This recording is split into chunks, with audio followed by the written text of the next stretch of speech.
Bien, nosotros continuamos y vamos a seguir con Segunda de Pedro capítulo 1. Ya esperemos en Dios poder culminar. También hoy nos sentaremos a la mesa del Señor y tenemos que cumplir este maravilloso propósito y precepto de poder conmemorar su muerte y resurrección al participar de los elementos de la cena del Señor. Pero bueno, hemos venido meditando en un conjunto de reflexiones que pienso yo persiguen un objetivo sistemático. Y es que perseguimos, y si ustedes han sido lectores detenidos de algunas de las ideas que hemos expuesto, habrán notado que hace algunas semanas atrás estuvimos hablando de cuál debería ser el contenido de nuestra reflexión, cuál debería ser el contenido de las ideas y de la reflexión que le debe ser propia al creyente, y hablábamos de que al igual de que debe haber algún método y algunos criterios para la organización incluso de la dieta personal y de nuestra organización de vida, el apóstol Pablo dice de que también teníamos que tener presente cuáles eran las cosas en las que debíamos pensar. Y ustedes recordarán ese maravilloso pasaje, que ustedes podrán conseguirlo en Filipenses, por supuesto, y teníamos de alguna forma una preciosa exposición que creo que viene a adelantar sabiamente lo que la Escritura nos ha dicho de manera bastante clara a través de su palabra. Mucho tiempo antes de que muchos de nuestros expositores y los grandes mentores de la neurociencia hoy nos hayan dicho, tenemos evidencias de que la Escritura adelantó con creces muchas de las evidencias que la ciencia hoy lo que está es confirmando lo que la Biblia ya tiene 2 milenios, por lo menos, proclamando y afirmando, que es que importa mucho lo que nosotros pensemos. Al punto de que el apóstol Pablo en el capítulo 12, verso 1 y 2 de Romanos nos dice de que se haría imposible comprender que la voluntad de Dios es buena, agradable y perfecta, a de no ser que nosotros nos renovemos en nuestro entendimiento. Y de alguna manera Pablo, escribiendo a los filipenses, les dice: por lo demás, hermanos, todo lo que es verdadero, todo lo honesto, todo lo justo, todo lo puro, todo lo amable, todo lo que es de buen nombre, si hay virtud alguna, si hay algo digno de alabanza, en esto pensad. Es decir, hay que estar advertido de cuál es el contenido de nuestra conciencia. Habría que preguntarnos, ¿qué estamos conversando nosotros con nosotros mismos? Era una de las cosas que este precepto parece de alguna manera advertirnos. Cuenta mucho lo que tú estás pensando y por supuesto cuál es tu pensamiento en tu corazón, concluía Salomón, tal es el hombre. Es decir, en última instancia parece que la conducta humana está articulada por un conjunto de ideas, de convicciones, de patrones cognitivos que nosotros de alguna forma, al igual que un software, vienen a programar la conducta de nuestro carácter, al igual que en cualquier equipo que es programado, ¿verdad? También nuestra conciencia podría responder a los mismos criterios. Cuenta mucho lo que usted piensa, pero en última instancia, no solamente lo que usted piensa y dice, y creo que Segunda de Pedro viene a redondear la perspectiva antropológica y ética consagrada en el Evangelio, cuando no solamente nos está hablando de que importa lo que pensamos o decimos, y yo digo lo que decimos porque de la abundancia del corazón hablará la boca, de lo que usted piensa es de lo que usted habla, de lo que usted ama es de lo que usted reflexionará y meditará, al punto que decía Blas Pascal, que si usted no vive lo que usted predica, usted va a terminar predicando lo que usted vive. Y es que en última instancia, si usted quiere saber lo que una persona piensa, no se pregunte por lo que dice, pregúntese por lo que hace. Porque la conducta, en última instancia, es el auténtico crisol donde se ponen en evidencia las auténticas convicciones del alma. Uno podría disfrazar motivaciones oscuras detrás de un noble discurso. Uno puede disfrazar impulsos, iniquidades y motivaciones equivocadas detrás de discursos muy elocuentes y muy estéticos que podrían de alguna manera encubrir lo que realmente se esconde detrás de la conducta humana. De hecho, la mayoría de los movimientos represivos, totalitarios y la mayoría de los tiranos en la historia han tenido elocuentes discursos, competencias oratorias formidables. Alguien habrá que estudiar, por ejemplo, el caso de Hitler. Era un elocuente y vehemente expositor y orador, y para no meterme en problemas no voy a hablar de las latitudes occidentales, ¿no? De que hay gente que puede hablar muy bien, pero las motivaciones que realmente se deben explorar son las que la conducta refleja. Esto no solamente en la conducta ética y humana, también en la conducta política. Uno juzga un sistema de gobierno no por el discurso, sino por los hechos. Después de todo, esto es lo que cualquier persona puede decir. Él me dice que me ama, pero me golpea.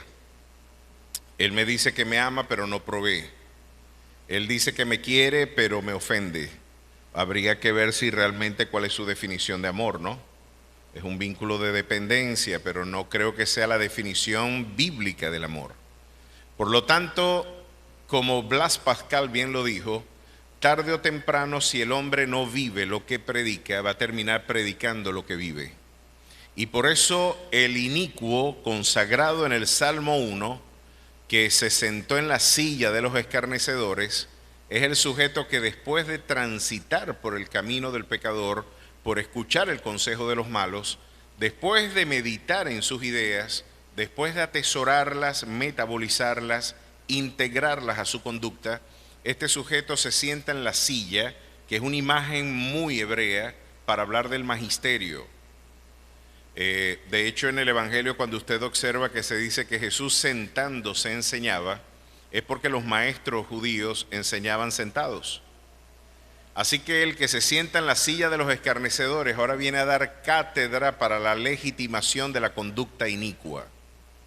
Y es lo que usted puede ver en gran parte de los movimientos progresistas y woke contemporáneos. Vamos a predicar esta disociación de ideas y de conductas inadmisibles para el sentido común, pero terminan sentándose en la silla de los escarnecedores como preceptores de la conducta social. Pues cuando no se vive lo que se predica, usted va a terminar predicando lo que vive. Todos estos filósofos y expositores que hoy integran el plexo de ideas del pensamiento posmoderno fueron pedófilos, fueron sodomitas y fueron sujetos que incluso la gran parte de la intelectualidad más brillante del mundo occidental, del Mayo francés del año 68, Jean-Paul Sartre, Simone de Beauvoir, su consorte o mujer, Michel Foucault, Jacques Derrida, imagínense, tenemos nada más y nada menos que a los grandes expositores del pensamiento filosófico contemporáneo, se plantaron en el año 78 frente al diario Le Monde en París a demandar la despenalización de la pedofilia. Los grandes intelectuales que hoy son nuestros referentes para los trabajos de investigación en doctorado, los discípulos de Heidegger, los pensadores de posguerra que hoy sirven de referentes para nuestras investigaciones, lamentablemente, pues muchos de ellos terminaron predicando lo que vivían en privado. No es de extrañar. Así que en última instancia, la antropología bíblica diría que el evangelio en última instancia es conducta transformada. Más allá de los discursos y más allá de la retórica, la espiritualidad cristiana es conducta transformada. Por sus frutos los conoceréis. Y es algo que de alguna manera viene a sentar y a definir la coherencia de nuestra vida espiritual, porque después de todo, de no vivirla así, estaríamos viviendo en un engaño, no solamente ante el mundo, sino ante nosotros mismos. No erréis, Dios no puede ser burlado. Todo lo que el hombre sembrare, esto también segará. Así que en última instancia, la evidencia incontrovertible de que somos salvos, no somos salvos por obras, pero somos salvos para obras de justicia, las cuales Dios preparó de antemano para que anduviésemos en ellas. Lo que viene a dar una evidencia de la habilidad del Evangelio para transformar vidas es la capacidad que ese Evangelio ha tenido para poder transformar mi conducta en su dimensión integral. Ya yo no soy un esclavo de la concupiscencia, sino que ahora estoy siendo gobernado, y más allá de la retórica de llamar a Jesús Señor, como una parte de la retórica del discurso religioso, yo pueda decir: Jesucristo es mi Señor porque gobierna mi conducta.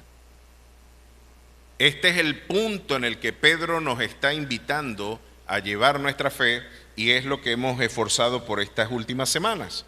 Bueno, repasando el capítulo 1, verso 3 en adelante de la epístola del apóstol Pedro, segunda de Pedro, nos recordará Pedro, y lo interesante es que él está hablando de una comunidad en la dispersión, una comunidad perseguida, una comunidad afligida. Es difícil escribir en diáspora, es difícil consolar en la diáspora, es difícil brindar dirección pastoral en esas condiciones. Y nosotros como venezolanos quizás podemos tomarle el pulso a los destinatarios que estaban leyendo por primera vez esta carta, muchos de ellos tratando de interpretar cuál debe ser mi conducta frente a las agresiones del Estado, cuál debe ser mi conducta frente a la persecución religiosa, cuál debe ser mi conducta frente a las agresiones irracionales e injustificadas que algunos adelantan en contra de la espiritualidad cristiana. Y por supuesto somos un elemento disruptivo a la espiritualidad judía, porque nosotros decimos que Jesucristo es el Mesías y ellos niegan que es el Mesías, de hecho lo mataron. Pues tenemos enemigos en todos lados, en los sectores religiosos, en los sectores políticos, en los sectores sociales.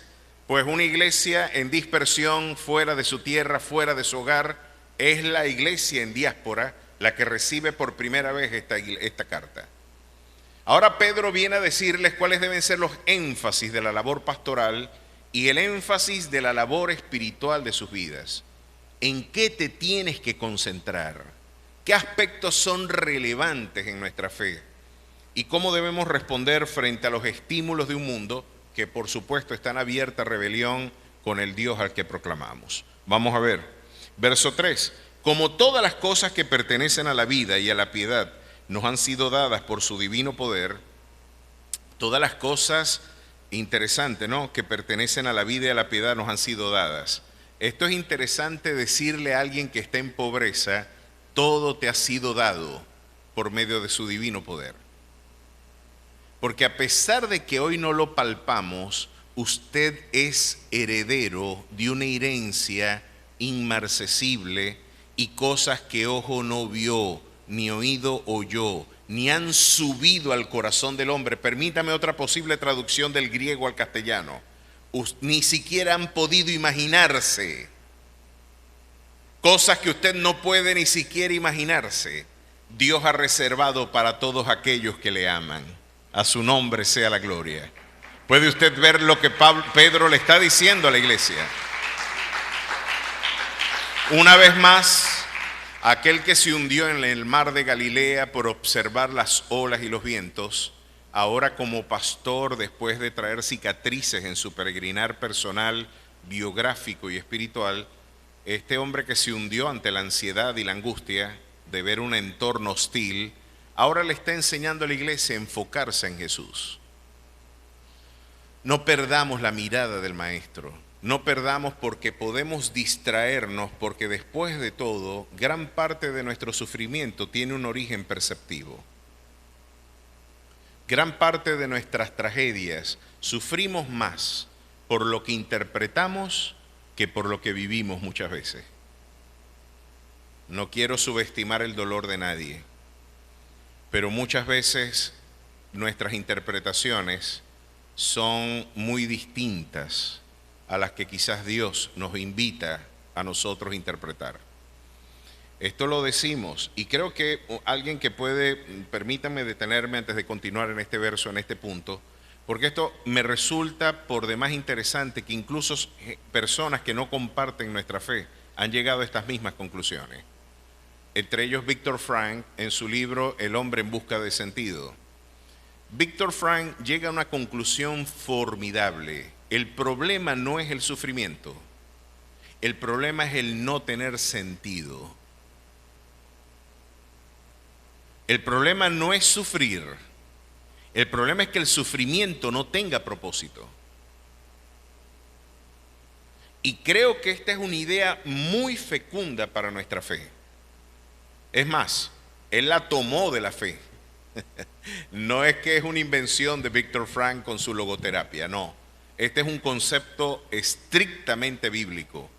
Y lo que Dios nos está diciendo es que no hay tal cosa como un sufrimiento sin sentido en la espiritualidad cristiana. Ahora, cuando usted puede interpretar que hay un sentido, hasta las peores tragedias se resemantizan en experiencias de gloria. Las cruces se van a transformar en domingos de resurrección. Ahora Pedro les está diciendo, no miren las olas, no miren el fuerte viento, yo me hundí por eso. Vamos a mirar lo que el Señor reserva para nosotros. Dios te ha dado todas las cosas por su divino poder. Los comentaristas de este pasaje advierten algo muy interesante. Este es el único texto en la Biblia en donde se habla de divino poder.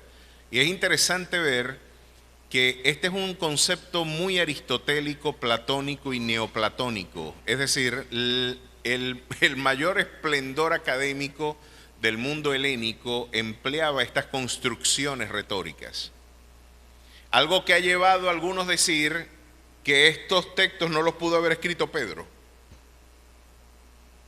¿Cómo me vas a decir tú que un pescador sin letras puede estar citando las formas de hablar de Aristóteles? Claro que sí. Y ahí es donde los judaizantes afirman al decir que tenemos una perspectiva helenizante de la fe, cuando lo que en verdad no están advirtiendo es que Dios puede dar sagacidad y sabiduría a los simples y que Dios también utilizó los recursos de la cultura como un instrumento de comunicación para el alcance evangelístico y misionero. Ellos hablan así, pues yo les voy a hablar así. Y hay un sinnúmero de expresiones que tienen un origen muy académico y muy empleado en la cultura clásica, que Pedro echó manos de ellos para ilustrar principios de fe. Entre ellos la expresión divino poder, diciendo de que Dios mismo le confiere al hombre este recurso. ¿Lo tomó robado de Aristóteles? No, lo resemantiza, le da un mayor esplendor. Les dice, lo que ustedes llaman logos, Juan dice, ustedes persiguen la razón del universo, ustedes persiguen la palabra del universo. Heráclito, el viejo Heráclito en Éfeso hablaba de él, los estoicos hablaban del logos. Pues ahora yo vengo a decirles, vendría a decir Juan, no solamente él es el logos de vida, el logos que ustedes buscan es nada más y nada menos que el Dios humanado al que yo predico. Y de un plumazo borró toda la búsqueda filosófica de Occidente, diciendo lo que la filosofía no se atreve a advertir y admitir. Él es el camino, Él es la verdad y Él es la vida. En Él están escondidos los tesoros de la ciencia y de la sabiduría. A su nombre sea la gloria.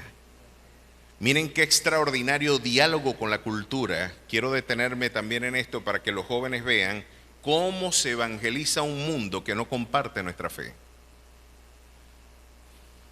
¿Pueden verlo? Es muy interesante. Ahora, por medio de las cuales nos ha dado preciosas y grandísimas promesas, para que por ellas llegaseis a ser participantes de la naturaleza divina, habiendo huido de la corrupción que hay en el mundo a causa de la concupiscencia. Alguien podría decir, ¿está diciendo Pedro que somos, al ser participantes de la naturaleza divina, está diciendo que somos dioses? Y usted podrá decir, pastor, pero esa conclusión, porque usted ni de forma retórica podríamos concluir nosotros como un ardid retórico, usted no debería ni siquiera ponerlo como una posibilidad, pues hoy en día lo están diciendo. Hoy nos encontramos que el movimiento apostólico y profético, una de sus grandes doctrinas, grandes entre comillas, es que nosotros somos pequeños dioses. Ya ustedes han escuchado, y no, para que no digan que es una calumnia, ustedes googleen cuando Cash Luna está diciendo de que somos Jehová Junior. Búsquelo y usted verá que él dice que somos Jehovacito, un Jehová Junior. Dios, de alguna manera, si las jirafas dan jirafitas, los leones dan leoncitos, los hipopótamos dan hipopotamitos, pues un Dios te dará diositos. Usted es un Dios en miniatura. Pero es interesante ver que es un problema de traducción para ellos, naturaleza y efisis. No estamos hablando de la esencia misma, sino de la manifestación de los aspectos que de la naturaleza divina sí son comunicables a la criatura, son los que Dios nos ha hecho participar por medio de la morada del Espíritu Santo en nuestras vidas. No está diciendo que usted es omnisciente, no está diciendo que usted es omnipresente, no está diciendo que usted es omnipotente, porque Dios no comparte su gloria con nadie. Esa naturaleza incomunicable de nuestro Dios es solamente un aspecto de la esencia y restrictamente vinculada a la divinidad. Nosotros participamos por la presencia del Espíritu Santo de una naturaleza en donde podemos participar de los aspectos que la creación sí imita de su creador, que es sabiduría, amor, gozo, paz, bondad, templanza, los aspectos relacionados al fruto del Espíritu. Pero de ninguna manera están diciendo que usted es Dios, como algunos pretenden concluir de este texto. De ninguna manera se nos está diciendo que usted es una divinidad. Está muy lejos del apóstol Pedro concluir esas ideas. Muy por el contrario, lo que la antropología bíblica nos diría es que Dios ha hecho templo y morada por el Espíritu en nuestras vidas, y que cuando se trata de valorar lo propio, yo me debo interpretar como el peor de los pecadores. Si usted no se interpreta como el peor de los pecadores es porque usted no se conoce bien. O tiene unos estándares muy distintos a los que Dios tiene. El que se conoce bien sabe que ha defraudado a Dios y que lejos de buscar justificaciones propias, necesita de un redentor que le dé vida eterna. Así que sin Él yo estoy perdido y con Él soy más que vencedor por medio de aquel que me amó. Esa es la interpretación. Pero ven, continúa Pedro diciendo, vosotros también poniendo toda diligencia, añadid a vuestra fe virtud, a la virtud conocimiento, al conocimiento dominio propio, al dominio propio paciencia y a la paciencia piedad. A la piedad afecto fraternal y al afecto fraternal amor, porque si estas cosas están en vosotros y abundan, no os dejarán estar ociosos ni sin fruto en cuanto al conocimiento de nuestro Señor Jesucristo. ¿Qué les parece? Aquí tenemos una progresión interesante de elementos que se deben ir integrando a nuestra conducta en términos de madurez. Saben que hay un concepto muy interesante en el pensamiento griego, y era el concepto de las realidades o causas teleológicas. ¿Cuál es el objetivo? ¿Hacia dónde se dirige? ¿Cuál es la causa, el propósito, el fin de esa naturaleza? Pues cuando usted explora la palabra madurez en la Biblia, particularmente Santiago la utiliza, teleios, tiene la misma matriz filológica de teleológico. Teleios, la partícula tele significa fines. Y aquí es donde viene a integrarse, tenemos una causa que es Dios. Y tenemos un objetivo que es llegar a la estatura de la medida del varón perfecto también. Así que en última instancia lo que Dios nos está diciendo, yo soy tu causa creadora y soy la causa que modela tu objetivo. Si yo te creé para mí, tú no vas a estar satisfecho hasta que no vivas para mí. Dios te creó para Él y tu búsqueda es estéril. Tú le vas a tirar a ese hueco infinito zapatos, ropa, dinero, artículos, y tú crees que vas a llenar eso con todo lo que el mundo oferta. Eso es como llenar, imagínate llenar el océano Pacífico con un vaso. Imposible. Es imposible que nuestra vida pueda encontrar plenitud al margen del Dios que lo creó. Dios nos creó, pero también nos diseñó para Él. Tenemos un objetivo, un criterio teleológico.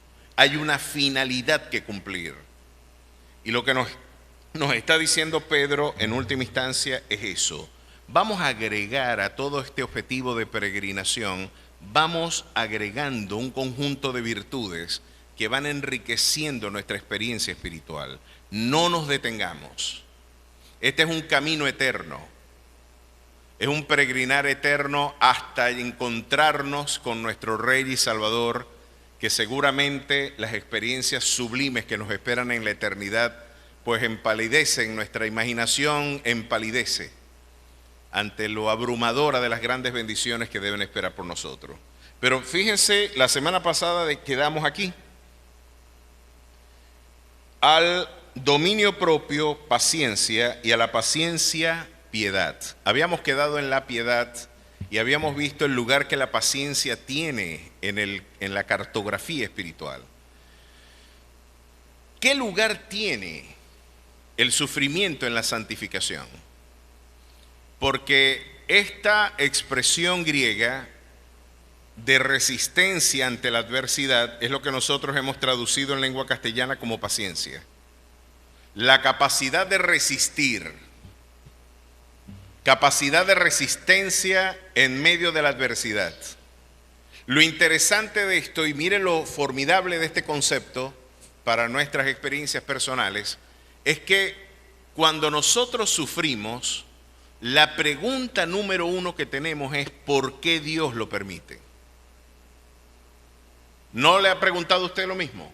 ¿Por qué Dios permitió esto? Pero en rigor bíblico, la pregunta debería ser, para los redimidos en su sangre, para los que están en paz para con Dios, para los que no tienen ninguna condenación en Cristo Jesús, la pregunta es, ¿para qué Dios permitió esto? ¿Cuál es el propósito teleológico de esta crisis? ¿Hacia dónde nos dirige? Y Santiago nos da una pista. Si usted se devuelve una epístola atrás, en el capítulo 1, Santiago nos dice, ¿para qué estamos siendo afligidos? Hermanos míos, tened por sumo gozo cuando os halléis en diversas pruebas, sabiendo que la prueba de vuestra fe produce paciencia. Mas tenga la paciencia su obra completa, para que seáis perfectos y cabales, sin que os falte cosa alguna. Aquí ustedes pueden ver las dos expresiones que utiliza Santiago. ¿Para qué Dios? Ahora, es desafiante, no solamente tienes que admitirla, te tienes que encontrar en sumo gozo. Naguará. O sea que encima de que sufro me tengo que reír. Esa es la pregunta de rigor. Así que encima del dolor tengo que estar contento. ¿Cómo? Entiendo lo demás, pero que me encuentre en sumo, no siquiera en gozo, sumo gozo. Pues no voy a tener sumo gozo hasta que no haya una reforma en mi entendimiento. Por supuesto, yo logré entender a Dios en muchos de sus aspectos. Hermanos, la respuesta ante la crisis del hombre es teológica. Le sonará disruptiva esta afirmación, pero la respuesta siempre va a venir de Dios. El agotamiento en nuestra búsqueda personal, gran parte de nuestra incapacidad para la resolución de nuestros problemas, es porque hemos tocado la puerta del cielo, la puerta de la tierra y la puerta de debajo de la tierra, y no hemos tocado la puerta de Dios. Dios termina siendo la última alternativa, el comodín de nuestra búsqueda. Y el Señor podría decir, en nuestra ignorancia, por no renovarte en tu entendimiento, no has entendido que yo no soy solamente el Dios de tu aparato litúrgico. Yo no solamente estoy presidiendo asambleas donde se está gobernando el culto en nuestras congregaciones. Yo soy el Dios que sostiene el universo con su palabra. No hay ningún aspecto de la realidad humana que no me sea pertinente. No hay ningún aspecto o molécula del universo que yo no esté gobernando. El alcance de mi gobierno va más allá del aparato litúrgico tal como lo has concebido tú, y yo tengo proporciones cósmicas. Tienes una idea muy disminuida de quién es Dios y sufrimos por no entender quién es Dios. Sufrimos desesperadamente por no entender a Dios. Así que Santiago dice, claro que vas a tener gozo cuando conoces al Dios que es artífice de tus pruebas y cuando conoces los propósitos a donde se dirige. Vas a tener gozo por estas razones, porque Él, para que seáis perfectos, la expresión teleíos es maduros también. Perfectos es que llega a la consecución plena de las potencialidades que le son inherentes. Vas a llegar a las capacidades plenas de tu naturaleza. El Señor va a sacar lo mejor de ti a través de esta crisis. Es interesante que es un entrenamiento, y por eso las imágenes de entrenamiento olímpico y de actividades militares son empleadas por el apóstol Pablo cuando habla de la peregrinación y del progreso de la fe. Porque como un buen atleta se priva de algunos placeres para llegar a la meta y para entrenarse bien, el Señor está sacando mejor provecho. ¿Por qué es una prueba que saca lo mejor de mí? Porque, mis queridos hermanos, usted va a tener que luchar con lo que los sentidos revelan y usted tendrá dos elecciones. Las olas y el viento hablan muy duro, pero el Señor dijo que yo voy a caminar sobre esta crisis. Usted elige cuál voz escuchar. La de tus deudas, la de tus temores, y tú podrás decir, yo no puedo con mi mañana. El mañana es más fuerte que yo, es un gigante que me pela los dientes, estoy intimidado frente a los desafíos de mi mañana.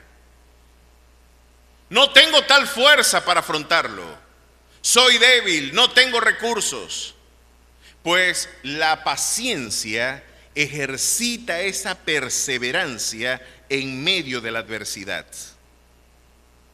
Y según Santiago, eso va madurando tu carácter, al igual que un músculo cuando es sujeto a estrés.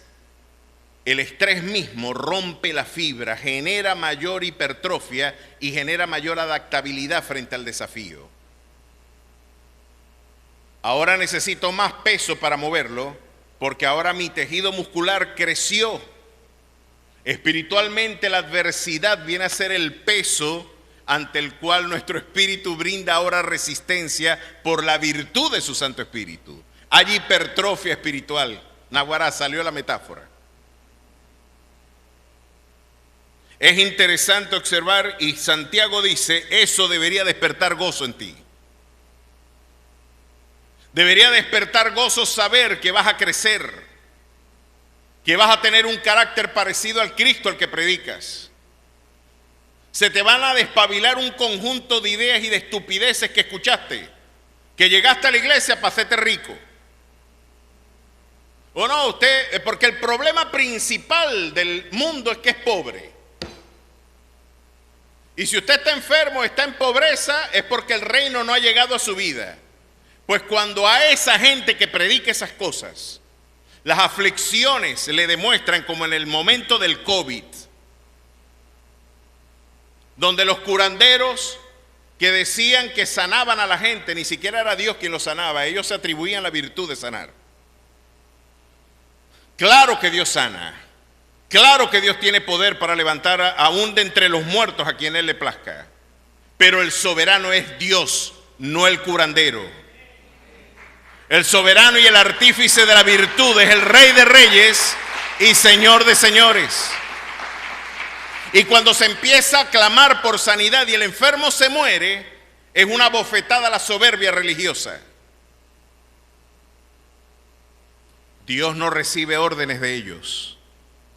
Y cuando empiezan a entender que se enferman, y como muchos de los grandes hombres de Dios, Eliseo, por ejemplo, Eliseo murió de la enfermedad que siempre tuvo, dice la Escritura.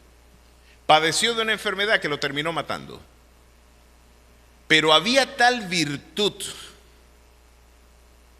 en el ministerio de Eliseo que en una ocasión tiraron los huesos y fíjense, este sujeto que sanó, levantó muertos, restauró, no se pudo sanar de la enfermedad que él tenía.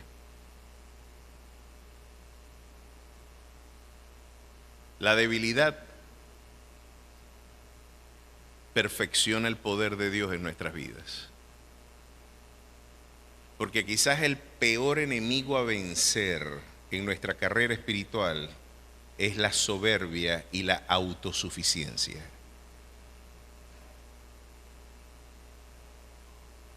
Quizás ese es el peor enemigo a vencer, la soberbia y la autosuficiencia. La única dependencia saludable es la que usted debe cultivar con Dios. Ahora, fíjense algo interesante, ¿no? Les comentaba yo, cómo algunas de estas ideas, de no entenderlas, no van a promover gozo. Ustedes van a ser perfectos y cabales. Otra posible traducción para cabales allí es sanos, sin que os falte cosa alguna. Es decir, Dios está más preocupado en tu carácter que en tus bienes. Dios está más preocupado en lo que quiere desarrollar en tu carácter que lo que tú persigues como objetivos terrenales, materiales o personales. Y el Señor dice, no le va a faltar nada si yo lo ejercito en esta área. Hay que ver lo importante que es la resistencia. En estos días se me fugó Milán, hace unos días atrás, y dije, tengo que volver al gimnasio. Muchacho, Milán, no quería hacer caso. Milán, venga para acá. Milán, y corría más duro. Y corría. Muchacho, cuando llegué a la esquina, casi que llamo una ambulancia para que me lleven de cuidados intensivos. Porque si esa perra la matan, ahí sí va a haber que buscar clonazepam y de todo para la casa para que no le dé una crisis a todos allá, porque esa perra es la dueña de la casa. Póngame con el dueño de la casa y le pasan el teléfono a la perrita, porque esa es la... Y yo dije, si le pasa algo a esta perra, aquí sí voy a tener una crisis yo en el hogar. Entonces me le pegué atrás y casi muero en el intento. Y yo empecé a decir, oye, qué importante es la resistencia. Qué terrible es no resistir. Me puse a jugar futbolito también y casi hospitalizado también. Subí, bajé, subí y listo, liquidado. Es importante el desarrollo de la resistencia. Si lo tiene en el ámbito deportivo, imagínense la resistencia que el Señor persigue que nosotros desarrollemos en medio de las pruebas. Puedes perseverar en la esperanza cuando Dios guarda silencio. Solamente, y fíjense que si usted explora el libro de Job, todo el libro gravita alrededor de ese concepto. Satanás apuesta que no va a perseverar. Él va a maldecir tu nombre cuando se encuentre privado de su familia, de sus bienes y de su salud. No va a aguantar, la naturaleza humana no aguanta tanto. Y claro que la naturaleza humana va a fracasar. Lo que se pone a prueba es la transformación y la regeneración que Dios ha obrado por medio de la fe en nuestras vidas. Lo que va a salir a flote es lo que de Dios hay en nosotros, no lo que nuestra naturaleza resiste. Nosotros no podemos resistir nada. Lo que trae gloria a su nombre es que una naturaleza transformada hoy puede glorificar su nombre en situaciones límite. Aunque Él me matare, en Él esperaré. ¿Cuántos dan gloria a su nombre? Así la paciencia es una ofrenda ante Dios. Después de todo esto es adorar, porque la paciencia es una forma de adoración, donde uno está presentando una ofrenda ante el Señor. No lo entiendo, no lo sé, no tengo respuestas, pero tú eres fiel. No tengo lo que tú prometiste, no tengo lo que yo esperaba recibir, pero tú no mientes y yo sigo creyendo. Eso es la oración de la mujer que no tiene un almuerzo y que le acababa de leer en su Biblia: mi Dios suplirá todo lo que falte conforme a sus riquezas en gloria. Dios nos pone en esos escenarios, como sucedió con Müller, el fundador del seminario, del orfanato más longevo que tuvo Londres, que de hecho sobrevivió al bombardeo nazi, ¿verdad? Y una institución que su fundador se propuso no pedirle un centavo a nadie. No le voy a pedir a nadie. Dios mismo se va a encargar, y si este es un negocio de Dios, Dios lo va a suplir.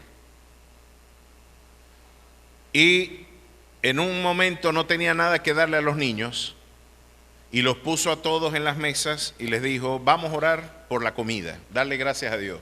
Y dijeron los muchachos: ahora sí se volvió loco el abuelo. Vamos a darle gracias a Dios por algo que no está.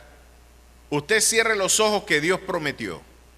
Oremos y demos gracias. Gracias, Padre, por estos alimentos, en el nombre de Jesús. Y los niños mismos dieron testimonio que terminando la oración, tocaron la puerta del orfanato y le dijeron: este camión lleno de leche se nos dañó aquí, para que no se dañe, agárrelo usted para que le dé a los muchachos, y este camión de pan también no va a llegar a su destino, no sé si usted lo quiere recibir. Y dicen los niños que comieron como pocas veces habían comido, porque nuestro Dios sabrá darnos más abundantemente de lo que hemos pedido, de lo que hemos entendido. Este es un Dios, mi querido hermano, que usted puede experimentarlo. Es a través de la fe. Este es un negocio de fe.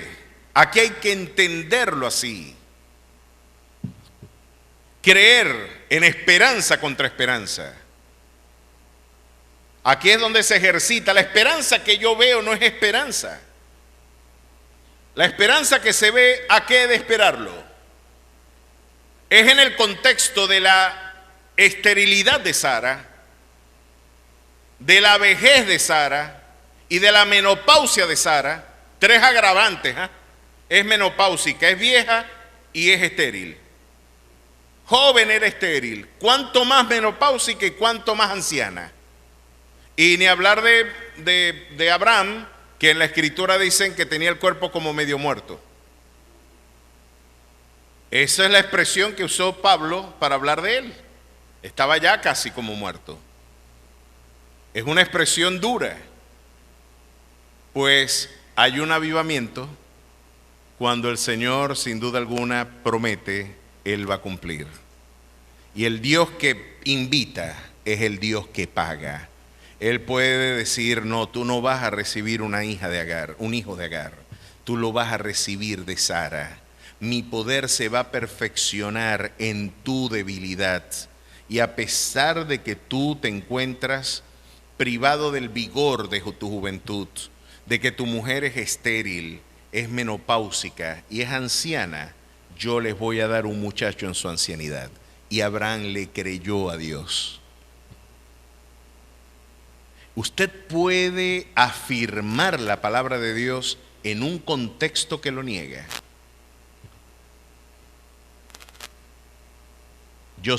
Esa es la vocación del cristiano. Hermanos, hemos orado por enfermos que han muerto, pero a pesar de que vemos al enfermo morir, la iglesia sigue diciendo: pero Dios sana.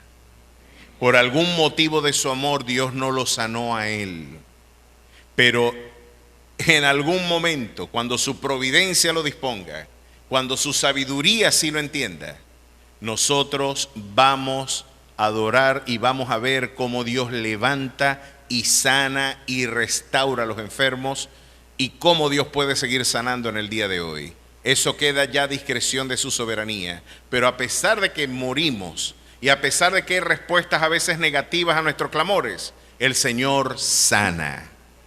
Y podemos seguir afirmando eso en un contexto que parece negarlo, pero también hemos visto sanidades formidables. Hemos visto a Dios obrar. Hemos delegado en su soberanía esa función. Pero la paciencia se ejercita en esa actividad. Ahora, el otro paso de la paciencia es la piedad. Y es que justamente usted, la única forma de forjar virtud en medio del dolor es a través de la piedad. Su dependencia en el Señor.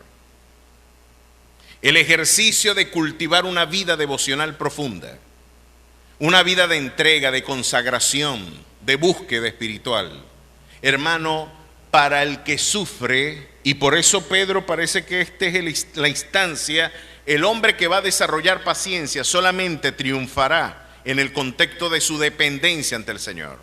Yo recuerdo que cuando en el año 98 yo afronté ese proceso depresivo brutal, que de alguna manera esto, hermano, la depresión es un tema muy delicado y qué cosa tan terrible, solamente los que la han vivido podrán entenderlo.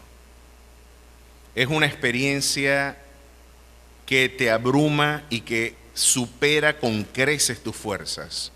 Qué experiencia tan límite es afrontar episodios de ansiedad, ataques de pánico o afrontar procesos depresivos.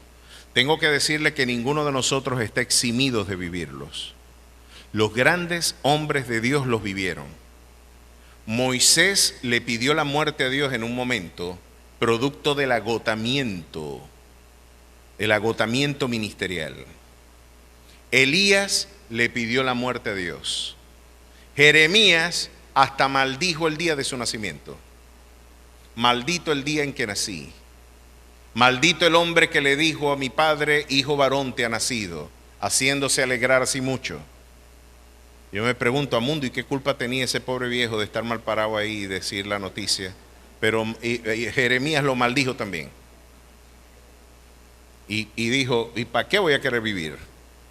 Y ustedes podrán ver que muchos personajes de la literatura bíblica, Job también le pidió la muerte a Dios, maldijo el día de su nacimiento. Hasta nuestro Señor Jesucristo dijo en el Getsemaní, estoy triste y triste hasta la muerte. Así que ninguno de nosotros estamos exentos de que nos hagan un número 8. Y yo recuerdo que en esa abrumadora experiencia, hermanos, que fue un punto bisagra de mi vida espiritual, antes de yo graduarme de filosofía, tengo que testificarles esto, yo había estudiado tanta filosofía que ya la Biblia me estaba sonando rara. Estaba empezando a no creer algunas cosas que estaban aquí. Me estaba inclinando más al pensamiento posmoderno, me estaba identificando con el pensamiento postheideggeriano, estaba metido con el tema hermenéutico y estábamos muy nutridos o muy empapados o motivados por el pensamiento postestructuralista. También con la escuela de Frankfurt y con el pensamiento marxista. No hay un sujeto vivo que pase por la universidad que no termine en izquierda. Sobre todo en las universidades latinoamericanas. Miren por dónde iba yo. Les estoy abriendo mi corazón para que ustedes vean los pecados del pastor. Transitando por allí, recuerdo que dije, oye, estoy estudiando mucha filosofía, he abandonado el estudio de la fe, tendría yo unos 24 años, 23 años, y dije, voy a tomar un libro de teología. Y leí un libro de teología de José Grau, de Introducción a la Teología. Y recuerdo que cuando empecé a leer el libro de Introducción a la Teología, la mayor parte de las cosas que él estaba diciendo yo no estaba de acuerdo. Y se me prendieron las luces en el tablero y yo dije, ¿por qué no estoy creyendo esto? ¿Por qué las pruebas de la existencia de Dios soy más kantiano que cristiano?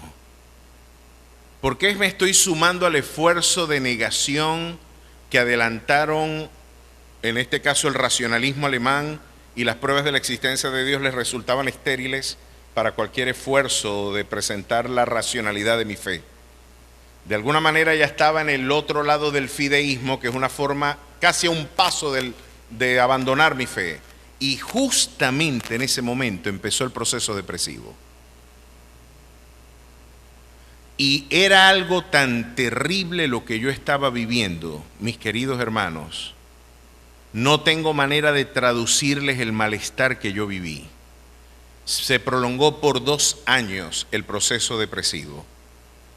Y yo recuerdo que la única forma en la que yo encontré reposo y consuelo en medio de la prueba fue cuando empecé a abrir la Biblia. Empecé a abrir la Biblia. Me había criado en el Evangelio. Me había formado en el Evangelio. Desde que abrí los ojos estoy en la iglesia. Y ahora tener que afrontar una crisis de fe de proporciones épicas cuando estaba a punto de casarme, de graduarme. Me acuerdo yo que era tan abrumadora mi crisis que yo le decía a Andreina, yo creo que es mejor que terminemos porque tú no te puedes casar con un loco. Yo pensaba que me iba a volver loco. Y Andreina, confundida, lo único que hacía era llorar y orar por mí. Sobre todo, y si uno está en el contexto de una espiritualidad, por supuesto, desarraigada de la evidencia bíblica, el otro aspecto es que te le ponen la carga de la culpa. Entonces, buscando ayuda en algunas iglesias o en algunos líderes decían, eso es una maldición generacional. Entonces yo decía, ¿qué culpa tengo yo de que el viejo hizo un pecado y lo voy a pagar yo? Sí, tú tienes que reprender y revocar esa maldición, pues hagan lo que tengan que hacer, pero quítenme este malestar. Y seguí igualito. Entonces cuando después de varias sesiones de deshacer maldiciones generacionales, yo me sentí igual, lo que se le ocurría decir a ellos, pero es que te tienes que disponer, pero es que yo estoy dispuesto. Cuando ellos veían lo inútil de ese planteamiento, en lugar de cuestionarse si realmente es una maldición generacional, lo que hacían era agregarme la carga punitiva. No, tiene que haber un pecado oculto en ti que dé razón de esto y porque lo que tú no eres libre. Me hicieron quemar CDs de Ali Primera. Me hicieron, casi quemo los libros, menos mal que no les hice caso, muchachos. Pero hubo algo particular que me sucedió. Yo no podía abrir un libro de filosofía. Entraba en un proceso de ansiedad inmediato. Y el objetivo era graduarse summa cum laude. ¿Cómo me gradúo con honores si no puedo leer? Tuve que detener mis estudios por un semestre, algo que quedó como una cicatriz en mi currículum. Fue devastadora la experiencia de sentirme frustrado, agotado, sin respuestas, sin rumbo, no había una orilla y desde mi fe no tenía una explicación a lo que estaba viviendo. Yo recuerdo entonces que en una de esas me acerqué a mi pastor y mi pastor me dijo cosas muy distintas a las que otros me habían dicho. Y me dijo, de esto tú vas a salir de rodillas. Yo lo viví. Muchos lo hemos vivido. Y yo recuerdo que cuando el pastor me dijo eso, la Biblia vino a ser mi refugio. Y los momentos que yo tenía de lectura de este libro eran como un bálsamo. Y mientras yo avanzaba, porque tenía 24 años de edad, pero no me había leído la Biblia completa. Y me leí la Biblia completa por primera vez cuando afronté el proceso depresivo. Cuando vine a entender el Dios revelado en esas páginas. Recuerdo que en las primeras lecturas yo me molestaba, no entiendo lo que dice aquí. Estaba como encriptados algunos mensajes.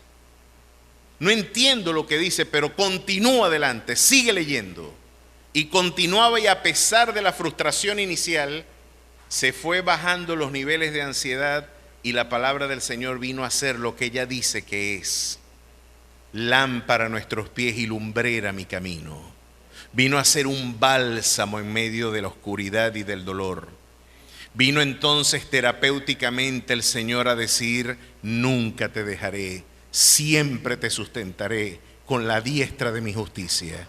Ese Dios empezó a conocerse. ¿Sabe que mi doctorado en teología no me lo dio un instituto bíblico? Claro, tengo un doctorado en teología, pero mi real doctorado me lo dieron las aflicciones. ¿Saben que en uno de estos viajes que mi esposa tuvo a los Estados Unidos, viajó a una de las ciudades que yo más quiero conocer? Es Boston. En Massachusetts llegaron los primeros misioneros, llegaron a la costa este americana, una embarcación conocida como el Mayflower, y ahí desembarcaron los grandes puritanos que le dieron identidad a esa formidable nación. Cuando Andreina me empezó a pasar fotos de Boston, yo decía: oye, qué bonito es esto, muchacho. Y yo: y estás estáis por los Tres Platos, o estáis por allá por Carrasquero, el Moján. Muchacho, ¿dónde estás vos metido? Y los apartamentos, y mi amor, y me pasaba videos, hice así en vivo, pobrecita, ya quería que yo estuviera allá, y yo viendo por allá.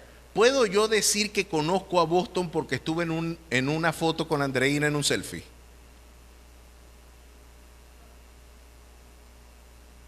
Igualito es el que estudia teología si no ha pasado por esta escuela. Yo conocí a Jehová Jireh y lo sigo conociendo todas las semanas. Una de las grandes lecciones que me dio cuando empecé a construir el templo, recuerdo que teníamos que pagarle, y creo que esto ya se los he dicho a ustedes, las fundaciones de la iglesia, pagarle al soldador, no teníamos dinero, no teníamos cómo pagarle, habíamos pagado todo menos a él. Y yo dije: bueno, si no hay dinero para pagarle a este tipo, si voy a pasar ahora yo la vergüenza de un pastor que no paga, eso es una vergüenza. Náguara de mal testimonio. ¿Será que esto es una prerrogativa mía? ¿Será que estoy haciendo una casa solamente por presentar esta fachada social ante la ciudad? ¿Será que es un gesto de soberbia personal? ¿Es un gesto de vanidad involucrarme en esto? Señor, si esto es así, yo no sigo con esto.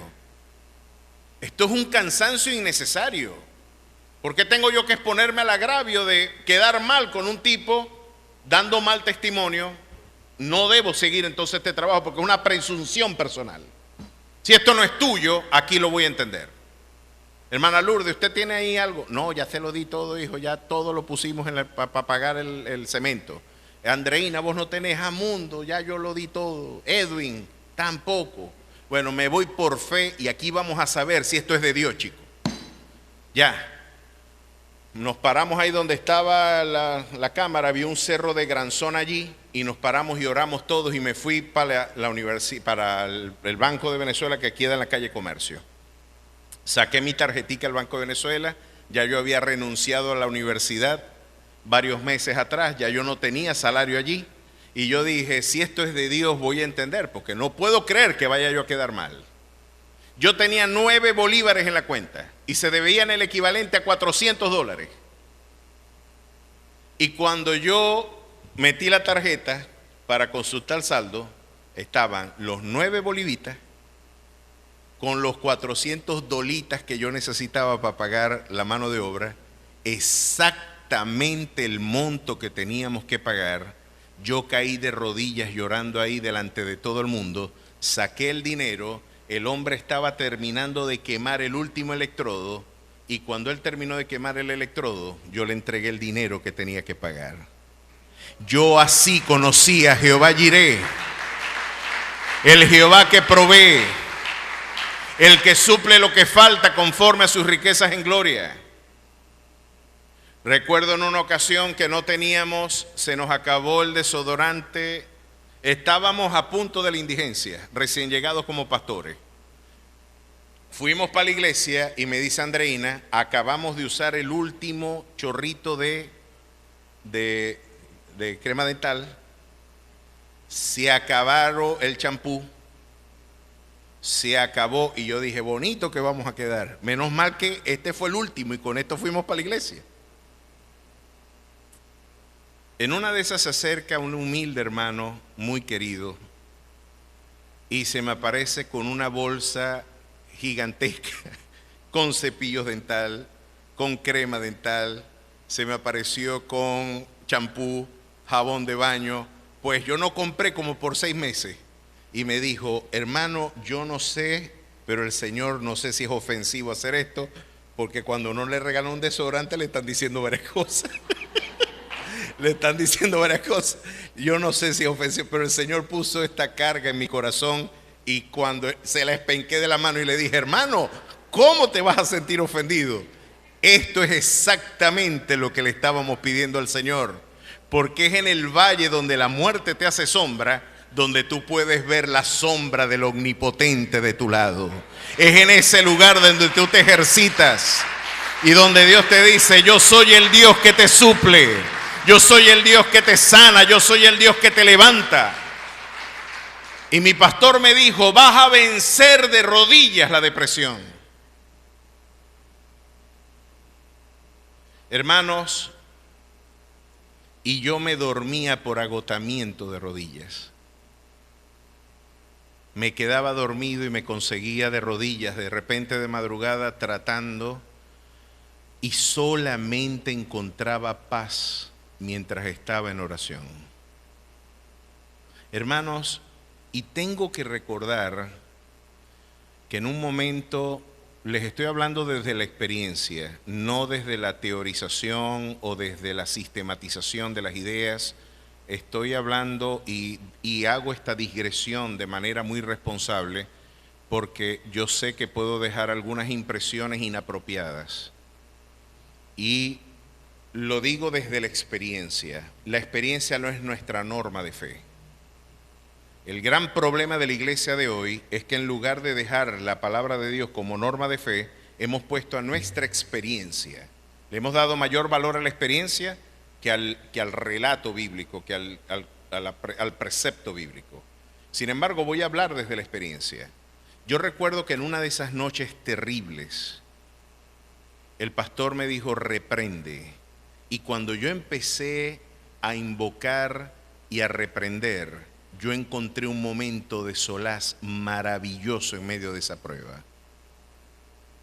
Algo que me hizo advertir que sin duda lo que lo hemos olvidado es que en gran parte de esta lucha descrita por Pedro hay un componente de resistencia espiritual luchando contra nosotros.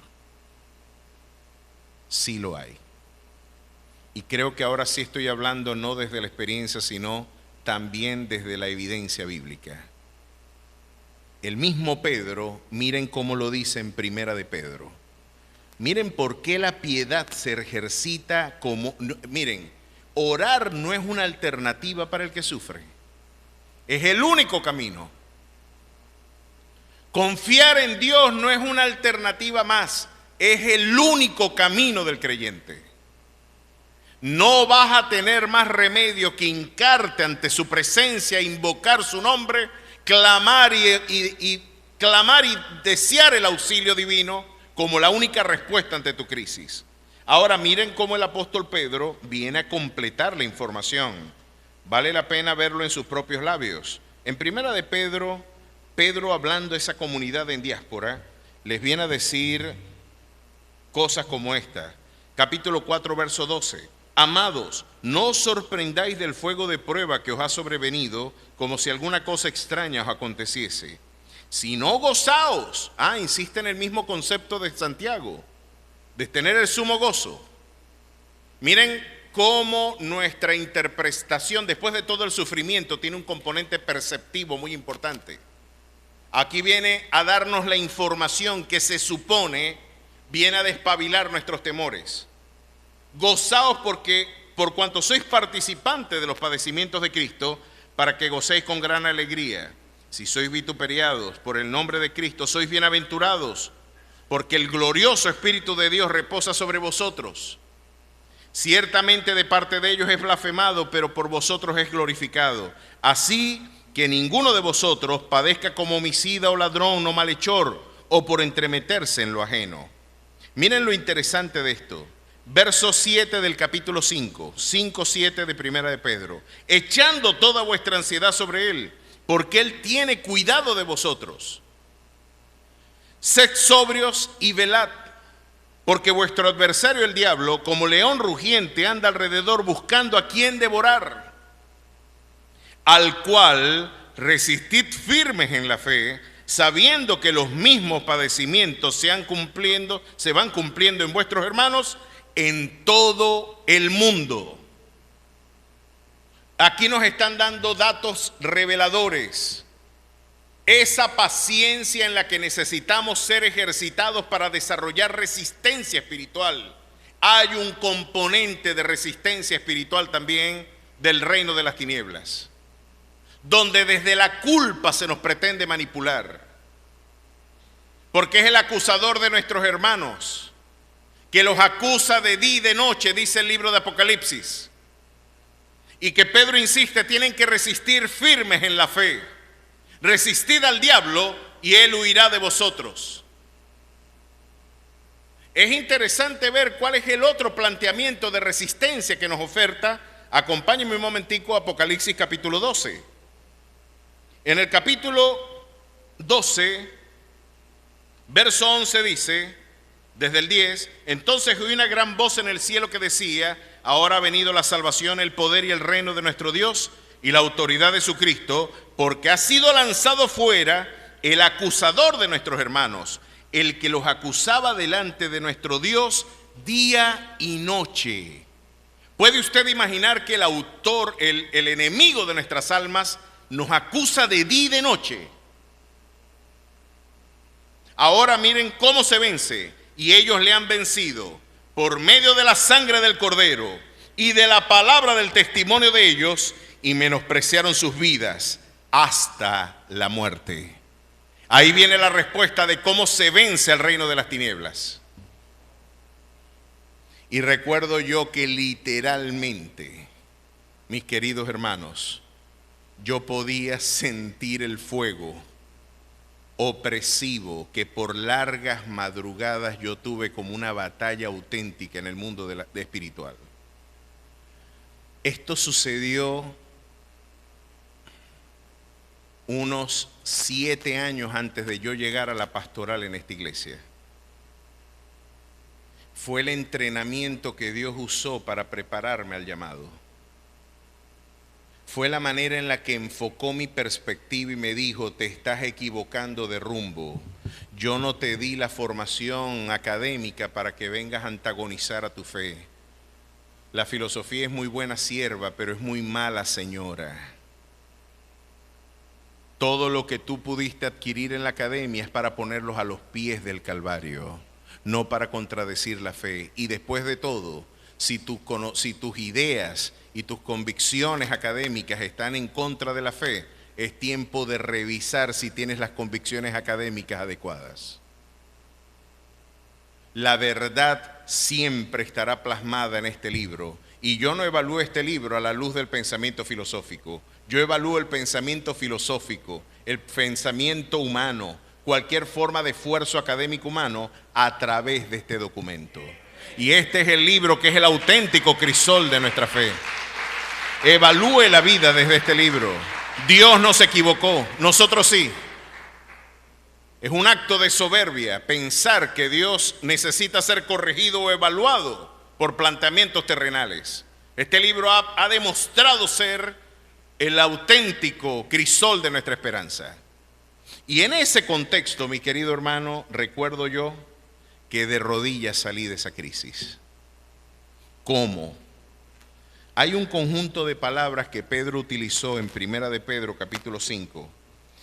Mas el Dios de toda gracia, que nos llamó a su gloria eterna, verso 10, en Jesucristo, después que hayáis padecido un poco de tiempo. Es interesante ese adverbio de tiempo, ¿eh? Es después, no antes. Así que pare de sufrir es un concepto que antagoniza con la visión bíblica del progreso espiritual. En nuestras iglesias debería decir, vengan a sufrir. Porque lo otro es, pague por sufrir.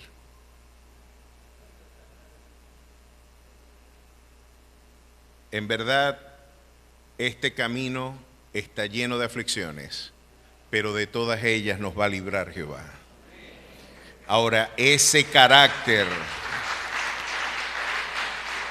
escuche bien, no me interesa y por eso creo que los objetivos son estos.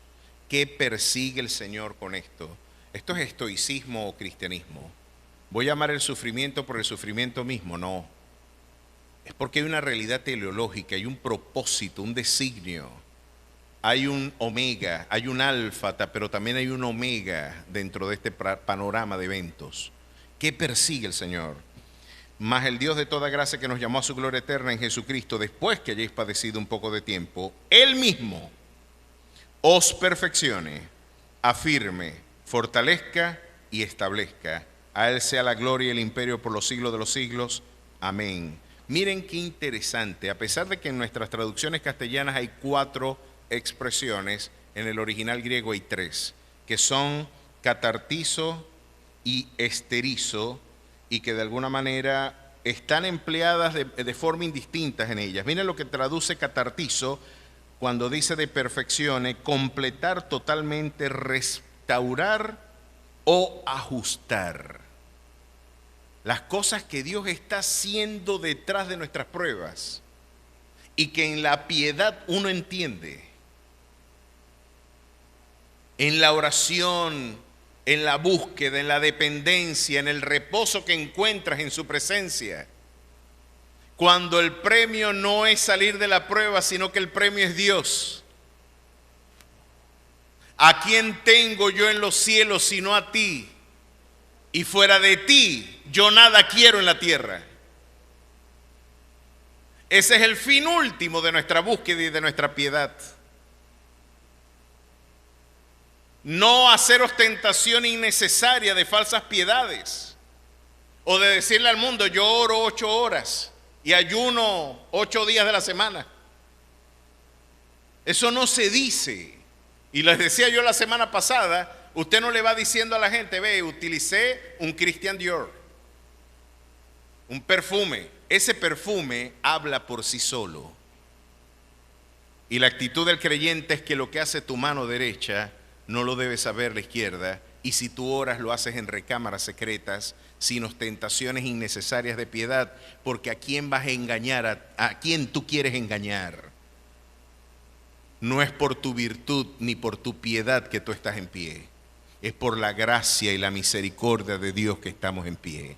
Y la virtud y la piedad que podemos cultivar es un acto de gratitud y es una forma de gracia también inmerecida en nuestras vidas, la que hoy podemos ostentar, y lejos de promover soberbia religiosa, va a promover humildad, sencillez, quebrantamiento y un profundo sentido de dependencia. No soy autosuficiente ni puedo por mí mismo llevar a cabo esta tarea. Esto fue lo que Dios hizo, me completó, me reparó y me ajustó. Qué interesante definición. Luego, cuando dice afirme, esterizo, significa fijar firmemente, resueltamente, volver envuelta a la dirección equivocada, confirmar, establecer, afirmar y confirmar. Aquí la imagen es de mantenernos firmes, inconmovibles. Si hay algo que distingue la naturaleza divina es la inmutabilidad. Él no cambia. Pues qué bueno es conseguirnos con un carácter también monolítico en nuestras vidas. De una sola palabra, de un solo carácter, de un solo rostro. Una persona sin fingimientos y una persona sin dobleces. Creo que estamos ante una... ¿Pueden ustedes imaginar la estatura de este hombre? Miren cuando, si ustedes pueden decir, ¿y cómo es él? Él es muy buena gente, una bella persona. Sí, una persona desprendida, pero que digan de alguien que tiene fe, es una persona virtuosa, tiene conocimiento, tiene dominio propio, es paciente y tiene fortaleza para soportar la adversidad, es piadoso como una respuesta a toda esta necesaria búsqueda espiritual, porque solo puede encontrar solaz refugiándose en la piedad, pero además de eso es un hombre con afecto fraternal. Filadelfia. Y aquí estamos llegando ahora al culmen del carácter cristiano. Si todo lo demás falta, es más, si tenemos todo y no tenemos esto, venimos a ser, la verdad, carentes del propósito último de nuestra búsqueda espiritual. Primera de Corintios 13, por favor. Vamos a ver, porque tenemos ahora, antes de hablar del amor ágape, tenemos entonces ya la expresión donde el Señor podría decir: ¿cómo puedes decir que me amas a mí, al que no ves, si no puedes amar a tu hermano al que estás viendo? Es un tema muy racional el que plantea Juan. No puedes decir que amas a Dios si no puedes traducir el amor a través del amor con tus hermanos. Y este es un signo distintivo, hermano, de un auténtico hombre en la fe. Si usted puede preguntarse cómo podemos distinguir a un falso maestro, un falso profeta, ¿cuáles serían las características de una persona así? Una persona que de alguna manera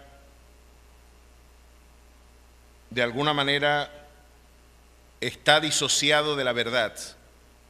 Los falsos profetas y los falsos maestros son hombres que por sus frutos los vamos a conocer.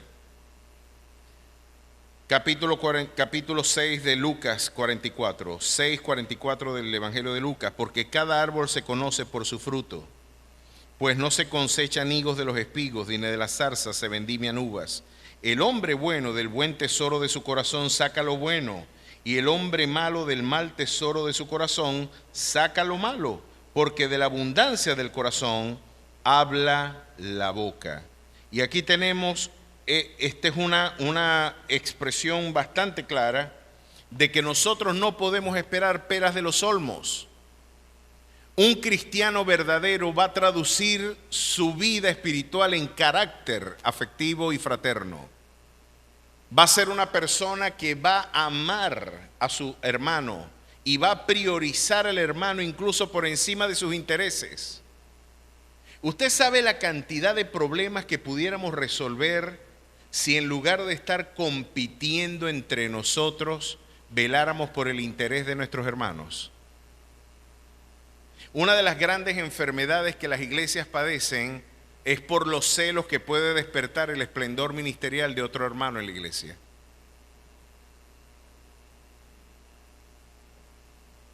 Bértale, el pastor habla mejor de él que de mí. El pastor está apoyando mucho acá y no me está mirando a mí. Lo de él se ve, lo que yo hago no. Yo nada más hago esto, pero nadie ve, pero el pastor le dice esto y otras personas podrían resentir. Sin embargo, el apóstol Pablo nos recuerda en Filipenses: nada hagáis por contienda o por vanagloria, antes bien, estimando a los demás como superiores a vosotros mismos, hay en vosotros este sentir que hubo en Cristo Jesús, el cual, siendo en forma de Dios, no estimó el ser igual a Dios como cosa que aferrarse, sino que se despojó a sí mismo. Yo creo que gran parte de la labor del cristiano es imitar este camino descendente de humillación. Estimar al otro como superior a nosotros mismos. Yo creo que algunos psicólogos podrían tener dificultades con este concepto, y de hecho mi pastor es psicólogo y sociólogo, Gerardo de Ávila, y en algún momento he tenido alguna controversia con este concepto también. Porque alguien podría decir: ¿es saludable yo interpretar a los demás como superiores a mí? ¿No traduce esa una manera ilegítima de autoestimación? ¿por qué Pablo me dice que yo debo estimar a los demás como superiores a mí? ¿Qué complejo de inferioridad tengo que desarrollar yo en la fe para poder interpretar a los demás como superiores a mí mismo? La lectura que yo tengo a esto es cuando yo exploro la condición natural del hombre. Cuando Pablo se interpreta a sí mismo, cuando Pablo está diciendo, ¿ustedes quieren saber qué es lo que vale la pena de mí? Lo que viene de Dios. Lo que es mío es lo que nos sirve. Pablo, cuando hablaba de sí, hablaba como el más grande de los pecadores. Yo creo que deben haber pecadores peores que que Pablo. Un Ted Bundy, un destripador de Londres, un Bin Laden, un Hitler. ¿Por qué Pablo se interpreta peor que ellos? Porque Pablo está diciendo, yo no tengo nada que alabar en mi condición natural. Dentro de lo que me es propio, yo lo que objetivamente puedo evaluar es que yo estoy absolutamente perdido. Y no hay nada en mí que valga la pena, porque hasta las virtudes que usted puede llamar talentos en sus vidas son dones conferidos por el Señor. Y el apóstol Pablo podría decir, ¿y por qué te jactas como si no lo hubieras recibido de él? Si eres inteligente, si eres brillante, si tienes desempeño deportivo, si eres bonita o bien parecido, si tienes buenas destrezas o algunas competencias sociales, tienes que entender que esa virtud no es tuya. En vocabulario estrictamente antropológico bíblico, es un don que Dios te confirió. No tienes nadita de qué jactarte. Ahora, cuando tú exploras los aspectos que son tuyos, tienes mucho de qué avergonzarte. Cuando yo me miro a mí sin Cristo, yo digo que soy el peor de los pecadores y todos son mejores que yo. Cuando yo me miro con Cristo, yo digo que soy más que vencedor por medio de aquel que me amó.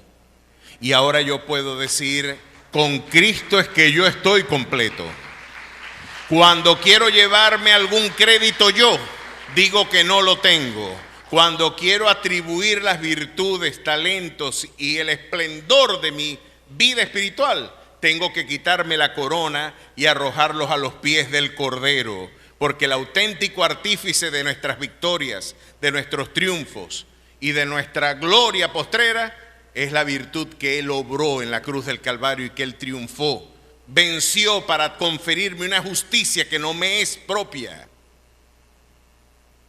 Ahora puedo entender por qué sí puedo ver a los demás como superiores. En el terreno natural, lo objetivo es que yo me vea como el peor de todos ustedes.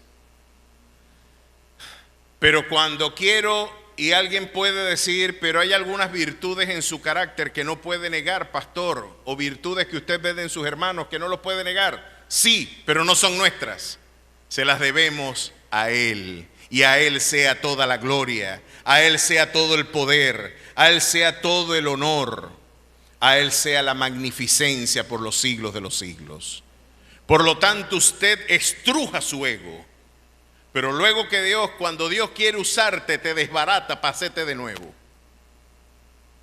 Te estruja tu ego y te dice, esto es lo tuyo. ¿Te diste cuenta que estás en desventaja? ¿Te diste cuenta que tú eres un miserable pecador? No va a ser buena noticia el Evangelio hasta que no te des cuenta que estás perdido. Y solamente cuando usted se ejercita en esa humillación y usted empieza a ver que la virtud del hombre no es un tema de qué van a gloriarse, usted queda vacunado de la competencia y de la envidia.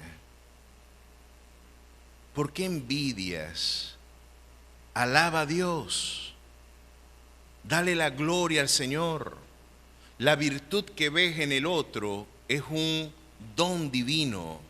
Los talentos, los dones, todo tiene un origen en el Señor y lejos de promover competencia, tienes que verlo como un acto de gracia y de misericordia que debería despertar empatía por tu hermano, gratitud por lo que Dios puede hacer, porque en su dimensión natural tu hermano estaba perdido, no tenía nada que hacer por sí mismo, y la gracia y la misericordia de Dios le dieron un vestido nuevo, un anillo espléndido y un nuevo nombre, y le ha dicho: mi hijo muerto estaba y ahora vivo está en Cristo Jesús. El afecto fraternal se ejercita luego de usted entender que su hermano no es su competencia, es un regalo del Señor. Tu hermano es absolutamente necesario para tu crecimiento. Los dones de tu hermano vienen a enriquecer tu vida. Y en este caso el afecto fraternal, esto es el elemento distintivo de una iglesia.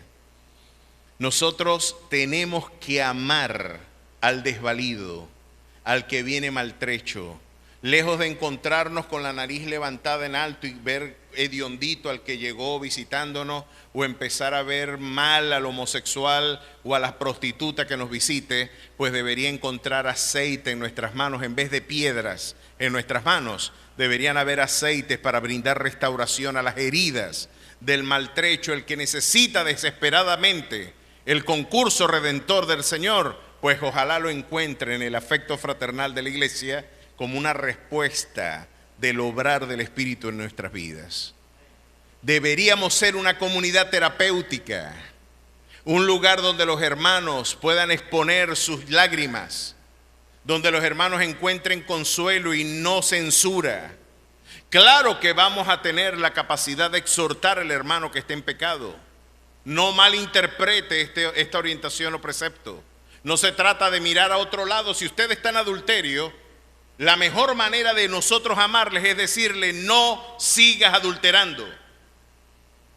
Si usted es homosexual o batalla con problemas de homosexualidad, el amor no es decirle: no, nosotros te queremos así como vos sos, quédate homosexual, es más, trae a tu pareja.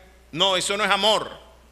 Amor es decirle: hermano, los que se echan con varones y los afeminados no tendrán parte en el reino de los cielos, pero tú cuentas con mi oración, tú cuentas con mi compañía, tú cuentas con mi orientación. Voy a acompañarte, voy a mentorearte, voy a vigilar por ti, voy a llorar y clamar al Señor para que te dé un nuevo corazón y un nuevo sentir. Él da el querer como el hacer por su buena voluntad. Él puede transformar vidas, porque si transformó la mía, ¿por qué no puede transformar la tuya? Ese es el evangelio y el amor fraterno que cautiva al mundo. ¿Cuántos necesitan ese abrazo?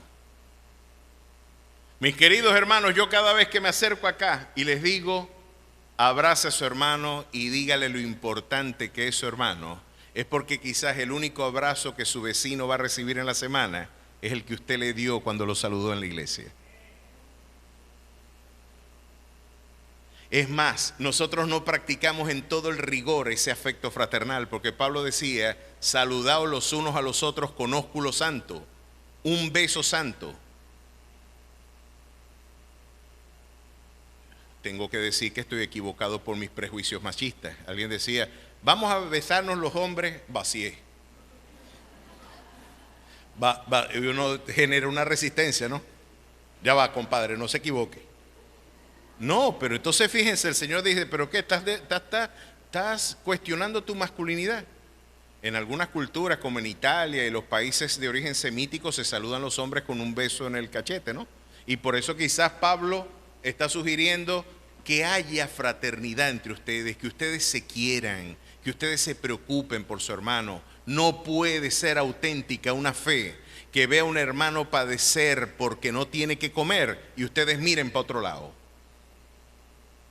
Es retórica bíblica. Es retórica la que ustedes están articulando. Una auténtica fe va a engendrar eso. Y como culmen, ya no es un amor horizontal solamente. Ahora el carácter vertical de un amor que no tiene ningún interés en recibir nada a cambio, que es el amor ágape. ¿Qué significa eso? miren, cada vez que yo caso a alguien, me consigo con un problema. Los hombres dicen amén. ¿Han leído ustedes, mujeres, sujetaos a vuestros maridos, así como Cristo está sujeto a la iglesia? ¿Lo ha leído? ¿Cuántos hombres dicen amén?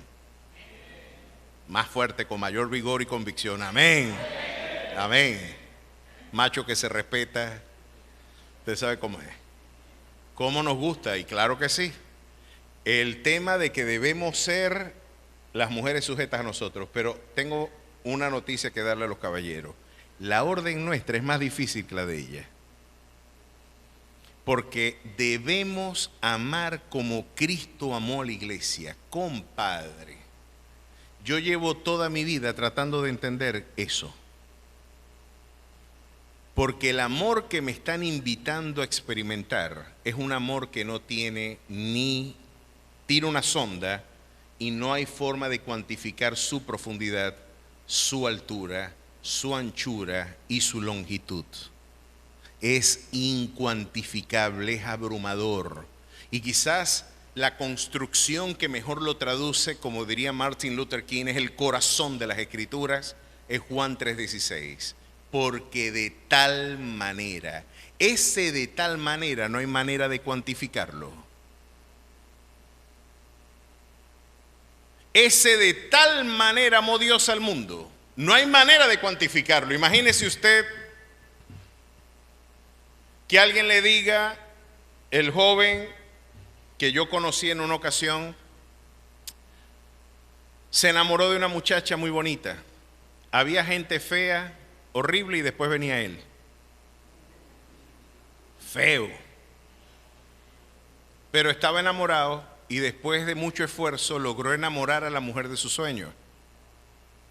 Le habló a la muchacha, se enamoraron, vivieron un noviazgo formidable, maravilloso, se iban a casar, pero un episodio interrumpió una experiencia muy dolorosa.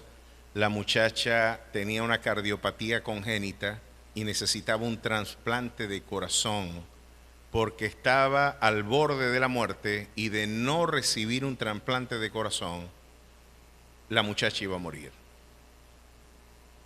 Imagínense usted que en alguna ocasión lo que eso le sucede a alguno de nosotros. Puede usted imaginar, yo no me imagino imaginándome saber que puedo perder un ser querido porque no hay un corazón de un donante.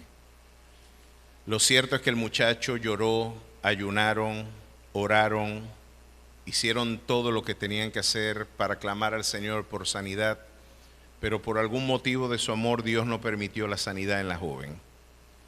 La joven tuvo que ser intervenida de emergencia, no sin antes el joven de alguna manera clamar al Señor por una respuesta para su novia. Y a pesar de que esto fue un evento que, aunque ustedes no lo crean, sí fue real, la joven, después de ser intervenida de emergencia, se despertó y tenía el corazón abierto, el pecho abierto, con una cicatriz y una carta que recibió. Y la carta decía: para el deleite de mis ojos, de su amado. Y le dice todo lo que él sentía por ella, y dijo, no era muy difícil amar cuando después de todo estaba viendo un ángel encarnado. Y el joven le dijo y culminó diciendo, quizás la mejor prueba de mi amor va a ser ofrendar lo mejor que contribuye a tu vida.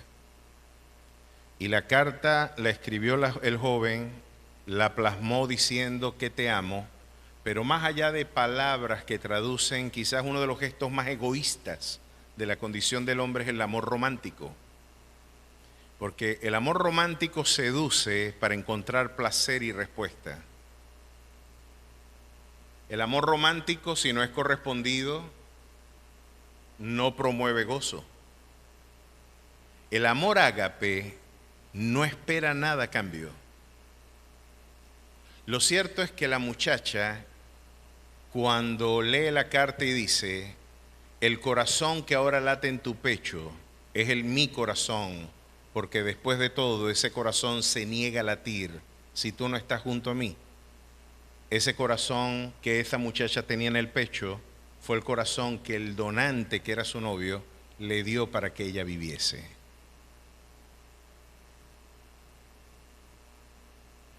Ese es el amor que sobrepasa todo entendimiento. Un amor que se sacrifica, y es el amor que los hombres debemos tener por nuestras esposas. Alguien diría, ¿y para qué le voy a dar un corazón? ¿Para que se case con otro? ¿Para que viva una vida sin mí? Ese es el riesgo de amar. El riesgo de Dios fue dar, y usted puede imaginarse que le digan, tu hijo tiene dentro de sus venas el antídoto para curar la peor pandemia de la humanidad y necesitamos cada gota de la sangre de tu hijo. Y desde la ONU, desde la Organización Mundial de la Salud, llegan comunicados diciéndoles, necesitamos la sangre de su hijo para salvar a la humanidad. ¿Usted qué hace? Yo escondo al muchacho. Escondemos a los muchachos, pero miren lo que el Señor hizo.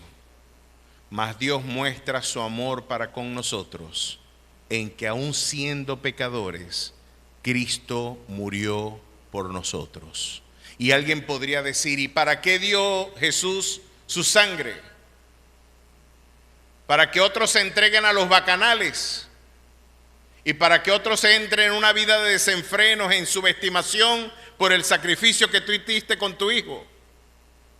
Pues Él es Salvador de todos los hombres, mayormente de los que creen. Con este texto de Pablo a Tito se está excluyendo la idea de una redención limitada y se está diciendo el riesgo que yo asumí al amarte es haber sido también rechazado. El riesgo de haber ofrendado mi vida ante ti. Pero nadie podrá presentarse en la eternidad y decir, yo no creí en ti porque tú no me amaste.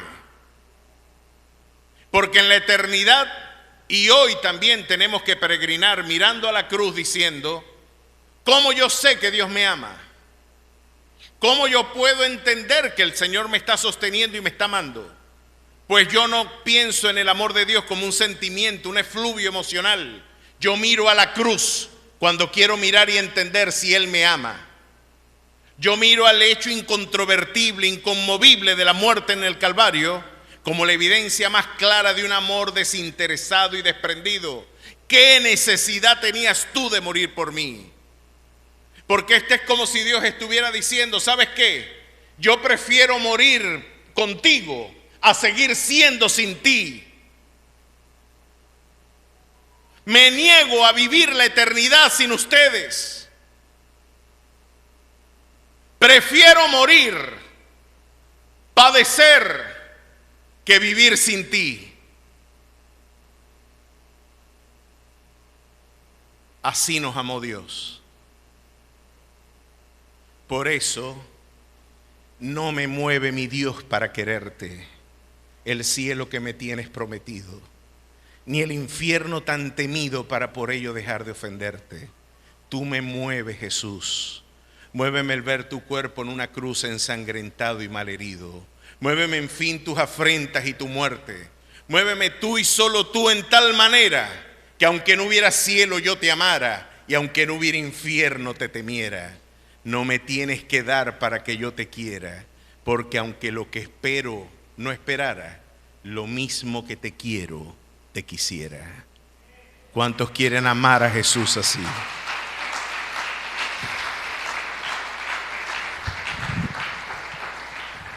Así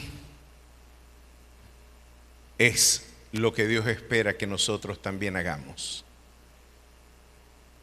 Así debería ser el amor al que nos resistimos a ofrendar, porque es un amor que desafía el egoísmo, es un amor que desafía la retribución, es el amor ágape como la expresión última del carácter cristiano.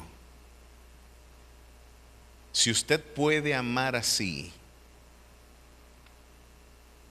de alguna manera ha llegado, mis queridos hermanos, ese es el objetivo de nuestra búsqueda, amar como Cristo amó. Y es la pregunta que metodológicamente y permanentemente el cristiano en su búsqueda y piedad estará persiguiendo. Señor, yo no necesito conocer todos los misterios. Yo me sentiría muy bien participando de grandes dones y talentos. Ni siquiera mis mejores esfuerzos o sacrificios son el objetivo último de mi búsqueda espiritual. Yo quiero imitarte. Yo quiero amar como tú amaste. Yo quiero vivir el deleite de la plenitud de ese gozo y disfrute que traduce poder participar de tu naturaleza, porque Dios es amor. Y poder participar de la naturaleza misma de Dios a la hora de yo poder imitar lo que es su naturaleza misma es un auténtico privilegio. Con razón los ángeles anhelan mirar lo que Dios ha hecho con nosotros. Qué extraordinaria agenda. ¿Cuántos quieren crecer como Jesús? Pues muchos hombres buscaron sus glorias y sus metas. Cada quien buscaba sus intereses personales. Cada quien está buscando su bien personal y propio. Jesús dice: yo vine a buscar el bien tuyo. Yo vengo a desprenderme de mí para darte vida. Adán dijo: la mujer que me diste por esposa, ella fue la culpable. El nuevo Adán dice: no culpes a mi esposa, cúlpame a mí.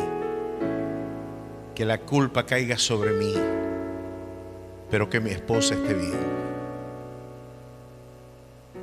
¿Puede usted entender ahora como esposo que un hombre que ame así a su esposa va a ser inevitable la sujeción? Como es inevitable que nosotros nos sujetemos a un Dios que nos amó de esa manera. Es inmoral no retribuir con amor el amor desmedido que Él derramó en nuestras vidas. Vamos a invitar a los funcionarios, ahora sí, y disculpe lo extenso de esto, pero teníamos que culminar con esta extraordinaria experiencia e invitación que después de todo traduce en todo su esplendor el carácter que nosotros debemos vivir y participar en la fe. Es un imperativo para nosotros poder vivir de esta manera y que el mundo diga: por sus frutos los conocemos. Los ofendemos y no responden como el resto de la gente. Son pacientes, son amables. Los calumniamos y oran por nosotros. Los golpeamos y los robamos y encomiendan nuestras vidas al Señor. Tienen una sonrisa, son amables, son fraternos. En el circo de Roma, cuando ellos morían, los que miraban decían: miren cómo se aman. Que los hermanos se ponían de entre las bestias y sus hermanos para que las bestias se los comieran a ellos primero, para que no tocaran a sus hermanos. No, que me agreda a mí, pero que no agreda a mi hermano. Esa era la condición de la iglesia que robó el corazón del mundo y que resentían los religiosos. El mundo se va detrás de ellos. ¿Qué hay en esa gente que yo también necesito? Pues hoy conmemoramos lo que justamente Cristo Jesús hizo por nosotros. Vamos a estar en pie y vamos a pedir al Señor para poder ser dignos de sentarnos en esta mesa por sus méritos redentores. Dios y Padre Celestial, gracias por tu palabra y gracias por tu virtud sanadora, oh Dios. Hoy en esos méritos venimos ante ti para que tú nos limpies de nuestros pecados para que tú nos presentes aceptos delante de ti, nos limpies de mala conciencia y de toda obra muerta que hoy impide o que hoy ponga tropiezo a nuestra comunión contigo. Cualquier murmuración, cualquier mentira, cualquier gesto, cualquier iniquidad, cualquier omisión, oh Dios, que no haya sido de tu agrado, con el que hemos interrumpido nuestra comunión contigo, límpianos con tu sangre. Ayúdanos sobre todo a amar a nuestros hermanos. No podemos sentarnos a la mesa, oh Dios, aborreciendo a uno de ellos. Bendíceles, guárdales, protégeles, cumple tu eternal propósito en ellos, porque somos guarda también de nuestros hermanos. Es lo que tú anhelas para la familia en la fe. En Cristo Jesús. Amén y amén.